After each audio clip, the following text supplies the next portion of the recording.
Also going on the NBA, of course, you know that man Anthony Davis no longer a member of the Dallas Mavericks. NBA trade deadline came and went yesterday, and it's a crazy day of moves. James Harden, now a member of the Cavaliers. No more Clippers jersey for Chris Paul to wear. For now, he's a member of the Raptors. And the huge shock as well, Golden State acquiring Kristaps Porzingis, sending over them Jonathan Kuminga. A look at some of the notable trades, and you see how busy the movement was, where a lot of names went to new places, which leads to an opportunity to really take a look and see, hey, who won and who lost during this trade deadline? And we can have that type of conversation just right now and bring in my guy, James Herbert, tapped in with us here in the Morning Buzz for the first time in a while. James, good to see you. Let's get to winners and losers of the deadline. We'll celebrate winners first. And I want to look at Minnesota because I'm not really sure what they're cooking up right now, but I know you like that Ayo Dosunmu move. Yeah, I think the Wolves are one of the few contenders, fringe contenders, that definitively got better at the deadline. Ayo Dosunmu is having a career year. He's playing out of his mind. You know, about a week ago, he had a 29-9-8 game in Miami, but all season long, he has been one of the Bulls' best players consistently. He's a guy that I think immediately will fill a giant hole on the Wolves roster. They let Nickeil Alexander-Walker walk last summer, and they've been feeling that this year. I mean, their bench hasn't been nearly as good. Like, they could use some more playmaking. They could use some more shooting in the backcourt. I think Dosunmu will take some minutes that were previously going to Bones Highland, to Jalen Clark, earlier in the season going to Rob Dillingham a little bit, but obviously that experiment is over. I think he's just a really good player, and more than anything, an ideal fit for what Minnesota needed going into the playoffs. Yeah, when you've got a guy like Anthony Edwards, when it comes to playoff time, have a few more pieces around him, anything can happen when you have a star of his caliber. Meanwhile, someone who hopes to be a star and looked like one, at least in the beginning portion of his rookie year, Jared McCain, before that injury, being traded over to the Thunder now, who add more pieces. What do you like about that? Yeah, I like that for McCain and the Thunder. I think those are both winners here when you look at the deadline. McCain struggling this year compared to his rookie year, obviously, but I think if you're the Thunder, you're looking at this, and you can write a lot of that off to injuries. I mean, he's coming off two pretty significant ones, and lately he's been playing a lot better, kind of finding his form, shooting better in Philadelphia. This guy has been an elite shooter all his life. He showed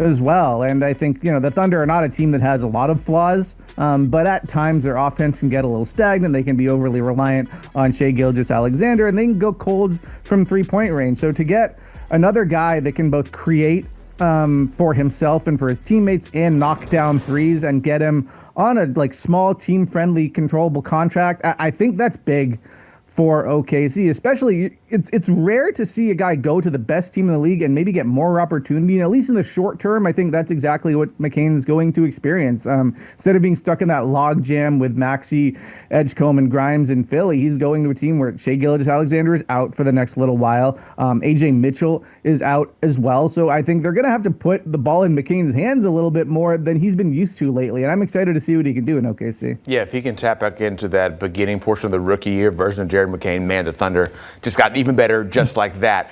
Final one for the winners. Nikola Vucevic traded after years of rumors. He is a winner. Is it because he's going to Boston?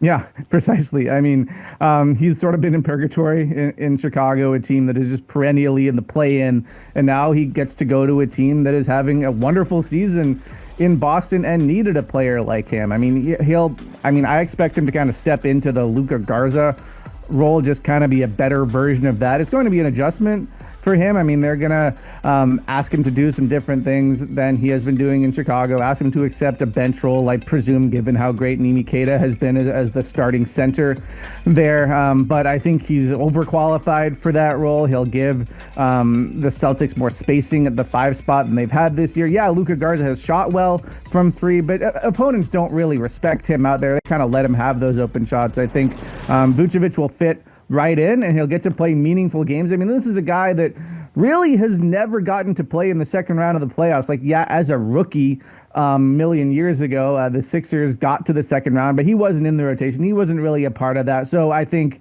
the veteran should be really happy about the destination here in Boston. Yeah, and then when he played with my Magic, we didn't really make too much shake when he was in Orlando either. So good luck, Vucevic. I hope the best for you. Now to the loser side of things from the trade deadline. I ask you, what are the Kings doing? I wish I could tell you. They're a very confusing team, as always. I think going into the deadline, they were hoping they were going to be able to sell some of their veterans, some of their big name players, highly paid players, and get something in return. And they didn't end up doing that. DeMar DeRozan, Domantas Sabonis, Zach LaVine, even Malik Monk, they're all just still on the roster. They're probably not a part of the team's future, but the Kings were not able to move them. And then the moves they did make were really confusing. I mean, the move they made to get DeAndre Hunter was maybe my least favorite move anybody made at the deadline. I thought they actually could have gotten draft capital for Keon Ellis. They didn't do that. The Dennis Schroeder thing, yeah, they got off of his money, but that's just getting out of a mistake that this same front office made last summer. I thought that was a really good trade for the Cavs, not so much for the Kings. DeAndre Hunter is a fine player, but I don't really understand why they're in the business of trading for him and what they're trying to build there.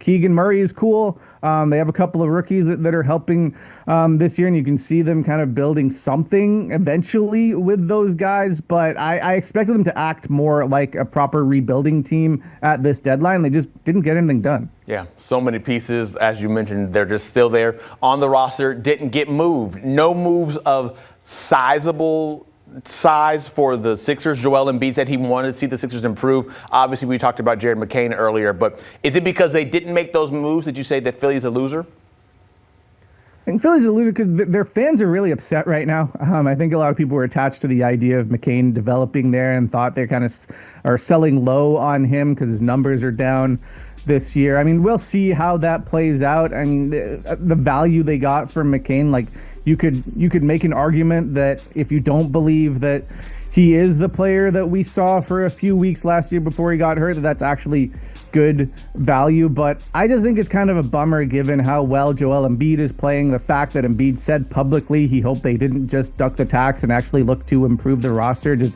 get another guy. That's exactly what they did. They ducked the tax. They're going to convert Dominic Barlow, which is great. He's been really good for them this year. But I think Sixers fans and honestly even Joel Embiid were hoping that the front office would go and find at least one reinforcement for the stretch run, make that bench a little bit stronger instead of taking one of their contributors and kind of dumping him. And that's what they decided to do. So good for their, getting out of the luxury tax. I guess that's good for their owners, but I don't think it does much for them as a basketball team. 7 games above 500 right now, 6th in the Eastern Conference, so they would avoid the play-in if things ended right now. Another loser, everyone is leaving Memphis. It seems that whole core they had has now been shipped away because Jaren Jackson Jr. got traded, but not Ja Morant.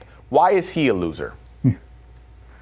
I mean, he's a loser at the deadline because his value was so low that the Grizzlies couldn't get rid of him. I mean, his potential suitors, they weren't really suitors in the sense that it doesn't seem like they were really offering anything of substance to get him. It was more like, all right, we'll take him off your hands if you incentivize us to take Ja Morant. That is a bummer for a guy that a couple of years ago, it seemed like he was going to be a perennial all-NBA player, a superstar type guy, a franchise player in Memphis. This whole teardown is because primarily Morant hasn't been that guy for a few years now. And to see everybody else kind of pay the price for that and be shipped out, first Desmond Bane last summer, now Jaren Jackson at the deadline, and see the Grizzlies enter a new era, kind of build this thing around Zach Edey and Cedric Coward, while Morant is still just there watching it happen. It's pretty sad and disappointing, and I think ideally Memphis would have been able to kind of tear the Band-Aid off, get rid of their former franchise player and start anew properly at this deadline. But, I could understand the front office saying, we don't want to pay to get rid of him. Let's get your value up. He's still under contract here. And let's do this when it makes more sense for us and we're actually getting a return.